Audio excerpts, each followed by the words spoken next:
how Luke chapter 2 verse 22 proves Jesus is not God.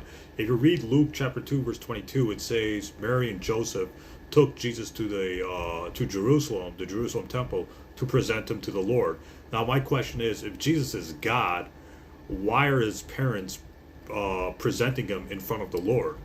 Does it mean like like they had a mirror like in the temple, and then they were like, Jesus was like looking at himself to present himself to himself? you know Luke chapter 2 verse 22 proves Jesus is not God, because Jesus' parents took him to the temple in Jerusalem to present him to the Lord. That means Jesus has a God over him, and Jesus is not co-equal with that God. Because why does Luke chapter 2 verse 22 says present him to the Lord?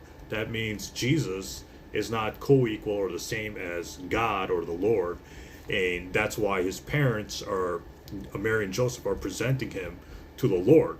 So Luke chapter 2 verse 22, unless you want to say there's a mirror in the temple and Jesus is presenting himself to himself. You see, so Luke chapter 2 verse 22 proves Jesus is not God, because his parents were presenting him to the Lord, and that means that Jesus and God are separate, and they're not co-equal, or they're not in the same essence.